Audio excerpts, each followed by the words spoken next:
Mesdames, Messieurs, chers internautes, bonsoir.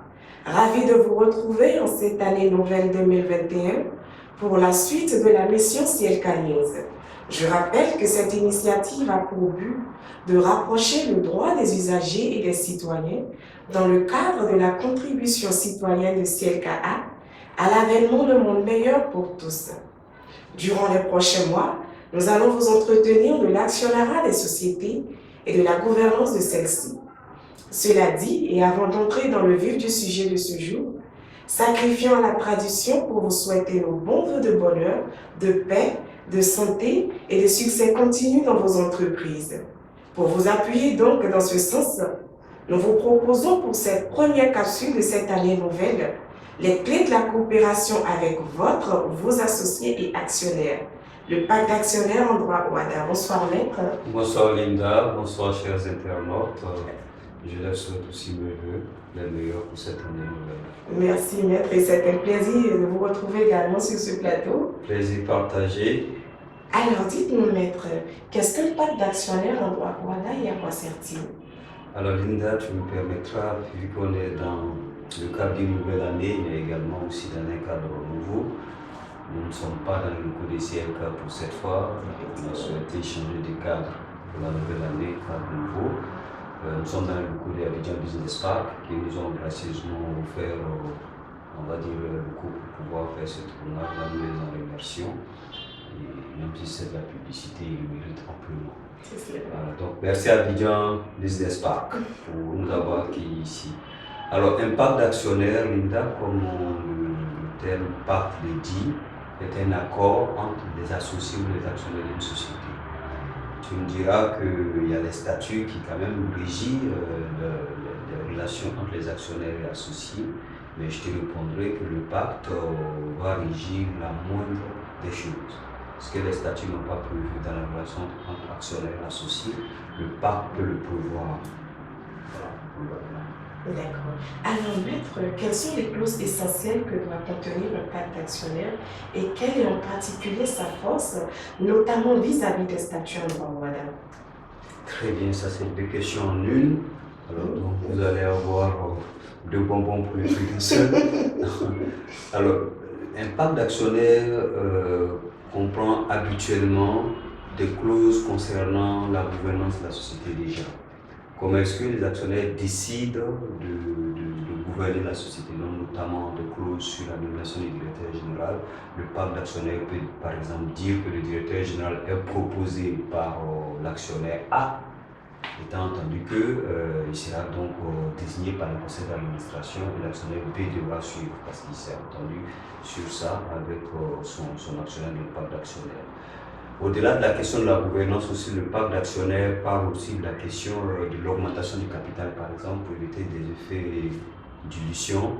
Parce que si un actionnaire décide de diluer un autre actionnaire qui est moins riche, on va dire en numéraire, alors il peut le faire sous réserve des droits pour façon de souscription, mais le pacte d'actionnaires peut dire, écoutez, il n'y aura pas d'augmentation du capital tant que A, B, C, D comme conditions ne sont pas remplies. Après, quoi d'autre? Il y a des clauses de sortie conjointe.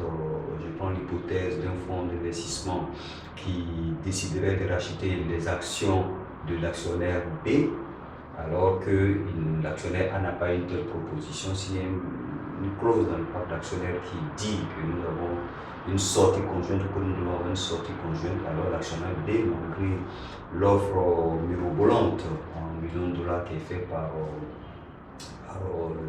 ce fonds d'investissement-là ne pourra pas accepter, en tout cas ne pourra pas sortir tout seul. Il devrait permettre à l'actionnaire A de sortir avec lui. Donc tout ça, c'est des clauses type des pactes d'actionnaires, c'est très utile. Maintenant, quelle est la force probante d'un pacte d'actionnaire? Parce que je vous ai promis que pour le prix d'un moment, vous aurez deux. Donc voilà. Le pacte d'actionnaires, jusqu'à la dernière réforme, on n'avait pas de valeur, on va dire, vis-à-vis des statuts. Une valeur extra-statutaire. Au jour d'aujourd'hui, la valeur du pacte d'actionnaires, sans pour autant être égale à celle des statuts, n'en est pas moins très différent parce que le pacte d'actionnaires rentre dans le cadre contractuel et statutaire de la société puisqu'il est aujourd'hui déposé au registre du commerce. Donc on peut dire que c'est une forte valeur quand même, le pacte d'actionnaires. Et doit juste pas contradire et contrevenir au statut, donc pour le reste, qui va s'imposer tout à fait aux actionnaires et associés qui sont signataires du pacte. D'accord, mais alors ainsi dit, peut-on rompre un pacte d'actionnaire? Si oui, comment? Alors, rompre un pacte d'actionnaire, oui, comme tout contrat, vous pouvez le rompre, mais vous le romprez à vos risques et périls. Parce que si vous vous engagez dans un contrat, il vaut mieux avoir le respecter. Après, si vous devez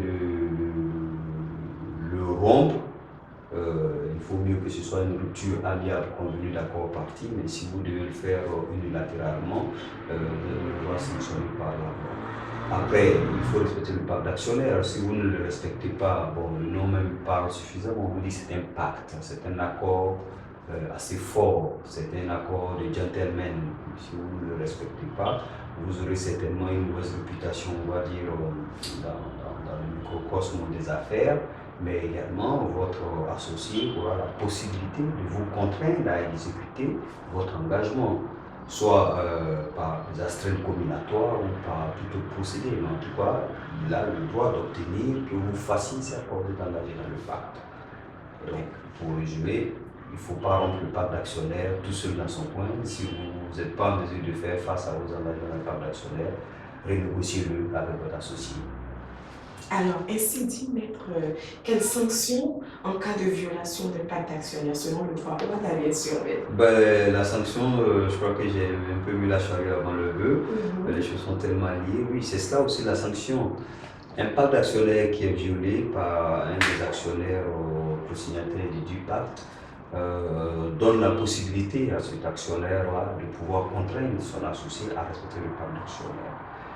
Après, nous disons avec le Code des obligations ivoirien que les obligations de faire se résolvent en dommages et intérêts. Si la loi ou un contrat vous oblige à faire quelque chose que vous ne le faites pas, comme nous ne sommes plus du temps de l'esclavagisme, on ne va pas vous mettre un pistolet sur la tempe et faites-le. On vous dira si vous ne le faites pas, vous allez payer des dommages et intérêts, donc de montants importants. Mais j'estime moi qu'il y a d'autres mécanismes aussi pour faire de telle sorte qu'au-delà de la question de la compensation financière, qu'on puisse vous amener à exécuter votre engagement. Mais ça, c'est une question de magie juridique, question de doigté. Il faut avoir un bon avocat qui pourra dire, bon, c'est vrai, votre associé il s'est engagé à faire une sortie conjointe avec vous, mais là, avec l'appel des sirènes, avec les millions de dollars, les billets verts, il n'a pas envie de le faire. Mais nous, on peut trouver une solution pour l'obliger à le faire, sans lui mettre un pistolet sur la table. Voilà. Pour ça, il faut consulter un spécialiste. Bien noté, maître. Alors, maître, nous tirons à la fin de cette capsule. Très bien. Que retenons-nous donc du pacte d'actionnaire? Le pacte d'actionnaire, j'estime moi que pour ceux qui développent leurs affaires, notamment pour nos amis start-upers, entrepreneurs et entreprenants, c'est extrêmement important. Parce que très généralement, voici la configuration que nous avons. Vous avez un savoir-faire et puis vous n'avez pas de financement. Et donc généralement, vous trouvez un associé qui est un partenaire financier, alors que vous êtes un genre de partenaire stratégique opérationnel. Et donc le partenaire financier, il se met avec vous et vous êtes associé dans le business. Mais vous, c'est toute votre vie, parce que vous avez peut-être développé n'importe quoi votre application toute votre vie ou votre service. Et lui, c'est un financier, c'est un grand fonds d'investissement, c'est une banque, il a de l'argent, il a beaucoup d'argent. Et donc, si vous n'avez pas un pacte d'actionnaire pour régir vos relations, vous allez vous faire bouffer par nous très très vite. Donc, le pacte d'actionnaire, c'est ce qui va vous sauver la vie.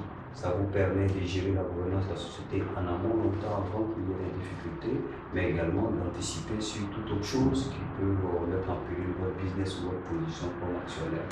Donc j'encourage toute personne qui se met avec des associés, puissants ou pas, à convenir d'un pacte d'actionnaire pour réglementer, régir leurs relations un peu en avant, de telle sorte que s'il y a une situation conflictuelle qui se produit, qu'ils aient la possibilité tout de suite de la régler sans pour autant avoir besoin d'aller au tribunal ou au plage.